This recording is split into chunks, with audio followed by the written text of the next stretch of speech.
Hey everyone, welcome to my YouTube channel biology है easy where learning is fun और मैं हूं आपकी दोस्त Sanita Sarkar. Today we will be discussing about a very important topic ABO blood grouping. जैसे कि आपने एक बात तो नोटिस की ही होगी कि जब आप किसी इंस्टीट्यूशन में एडमिशन लेते हैं तो आपको वहां से एक ID कार्ड प्रोवाइड की जाती है और उस ID कार्ड को पाने के लिए आपको एक छोटा सा फॉर्म फिलअप करना पड़ता है। उस फॉर्म में आपको जो आपका ब्लड ग्रुप है वो भी मेंशन करना पड़ता है और अगर आप इन फ्यूचर कभी जॉब भी करेंगे तो आपसे वो लोग मेडिकल हिस्ट्री पूछेंगे जहाँ पर आपको अपना जो ब्लड ग्रुप है उसे मेंशन करना पड़ेगा। तो इससे हमें ये पता चल रहा है कि जो ब्लड ग्रुप है उसके बारे में हर इंसान को पता होना चाहिए। अब आप ये सोच रहे होंगे कि ABO ब्लड ग्रुपिंग सिस्टम के बारे में पता कैसे चला। तो 20th सेंचुरी से पहले कुछ डॉक्टर्स थे जो ये कोशिश कर रहे थे कि जिन पेशेंट्स को सीवियर इंजरी के कारण ब्लड लॉस हुआ था उनको कैसे बचाया जा सके। तो उनके दिमाग में एक उपाय आया, उन्होंने किसी और इंसान का खून उस पेशेंट को देने की कोशिश की। कुछ केसेस में जो पेशेंट्स थे वो सरवाइव कर रहे थे और कुछ केसेस में जो पेशेंट थे वो मर जा रहे थे। तो डॉक्टर को ये समझ में नहीं आ रहा था कि ये क्यों हो रहा है। इस क्वेश्चन का हल कार्ल लांस्टीनर की डिस्कवरी के कारण हो पाया। In the year 1901, Karl Landsteiner discovered ABO blood types.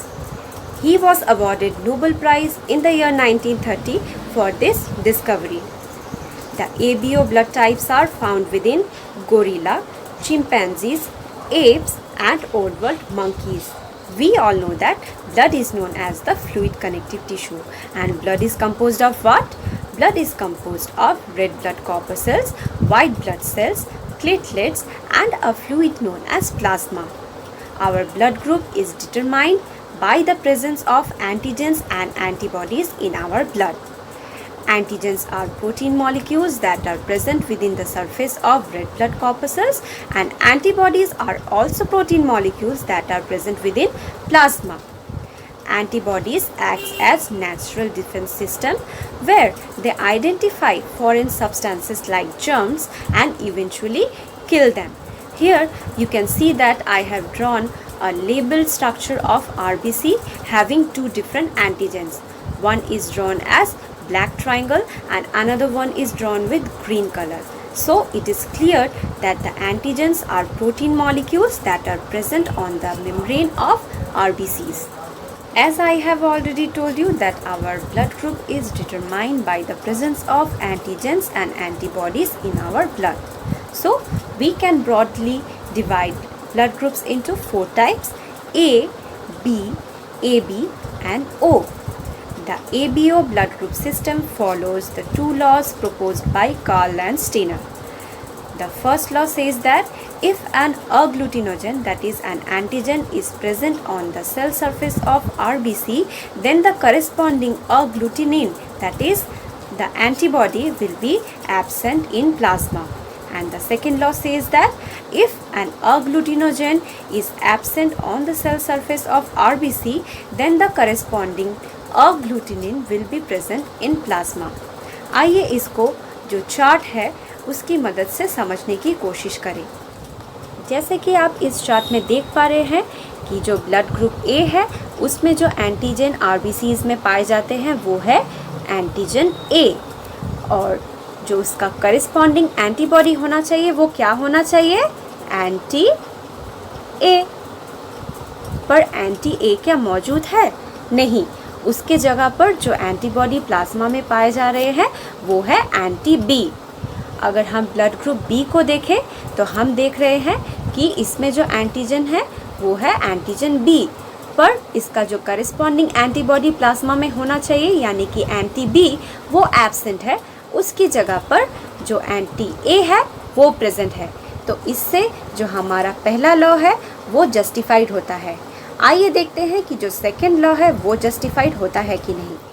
अगर हम ब्लड ग्रुप O की तरफ देखें तो हम देख पा रहे हैं कि जो ब्लड ग्रुप O है उसमें एक भी एंटीजन नहीं है सेल सरफेस में, इसीलिए जो इसका करेस्पॉन्डिंग एंटीबॉडी है एंटी A और एंटी B दोनों ही प्लाज्मा में प्रेजेंट है।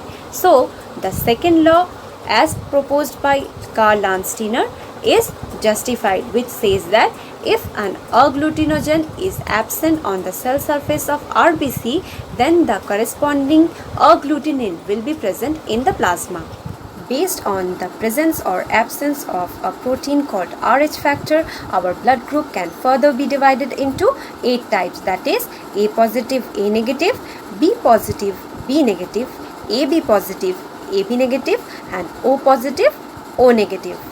Rh factor is a protein that is present on the surface of red blood corpuscles. If our blood have Rh protein, then we are Rh positive, and if it lacks Rh protein, then we are Rh negative. We inherit the genes of Rh protein from our parents.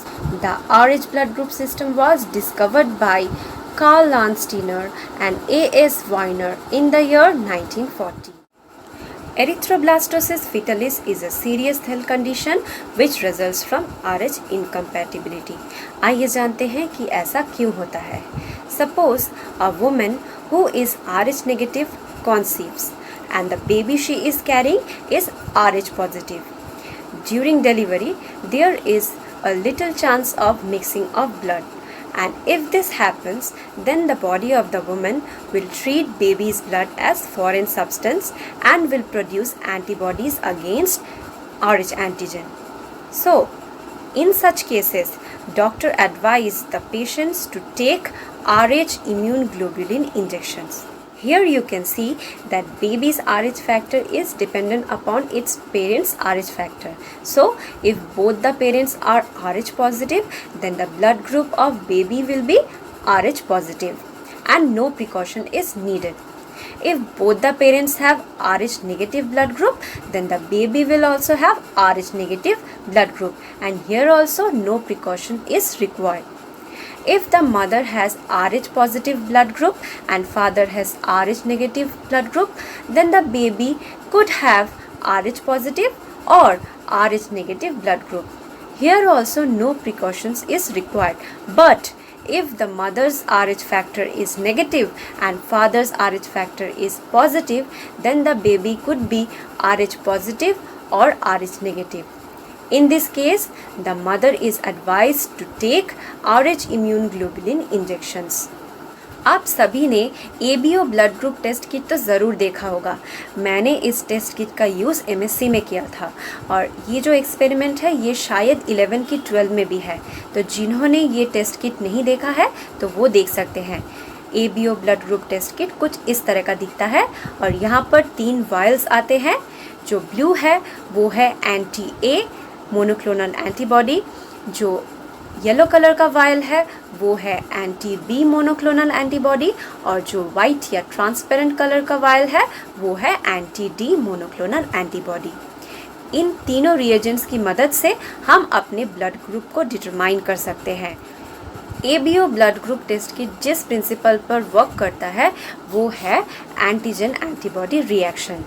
In this reaction, an antigen reacts with antibody to form precipitate, or we can say an agglutinogen reacts with agglutinin to form coagulate. आइए देख लेते हैं what are the steps of ABO blood group testing.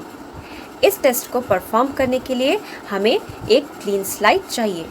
उस slide पर आप 3 circle बनाएं और जो लेफ्ट सर्कल है वहाँ पर एंटी A रिएजेंट डालें, जो मिडिल सर्कल है उस पर एंटी B रिएजेंट डालें और जो राइट हैंड साइड में सर्कल है उस पर आप एंटी D रिएजेंट डालें. फिर इस स्लाइड को एक तरफ रख लें.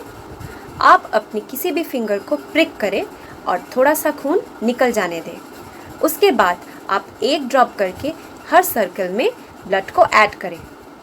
उसके बाद टूथपिक की मदद से आप रिएजेंट को ब्लड के साथ अच्छी तरह से मिक्स करें और 2 मिनट के लिए स्लाइड को ऐसे ही रहने दें.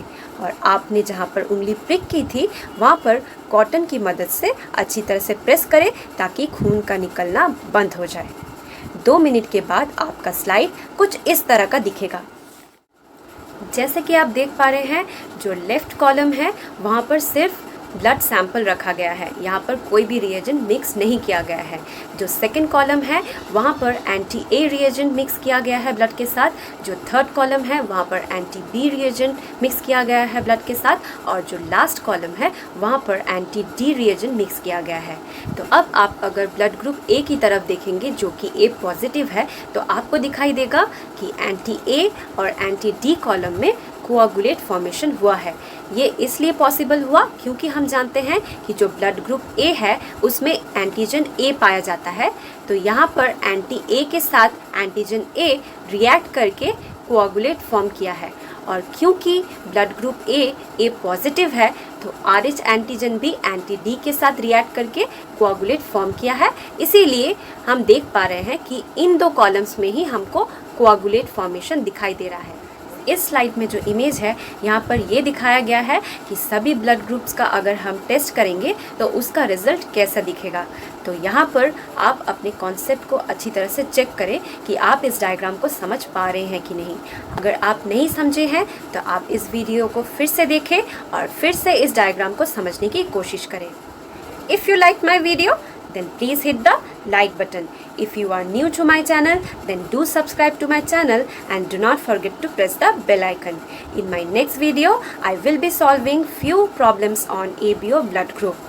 Till then, keep learning in a fun and easy way with Biology Hai Easy. Thank you.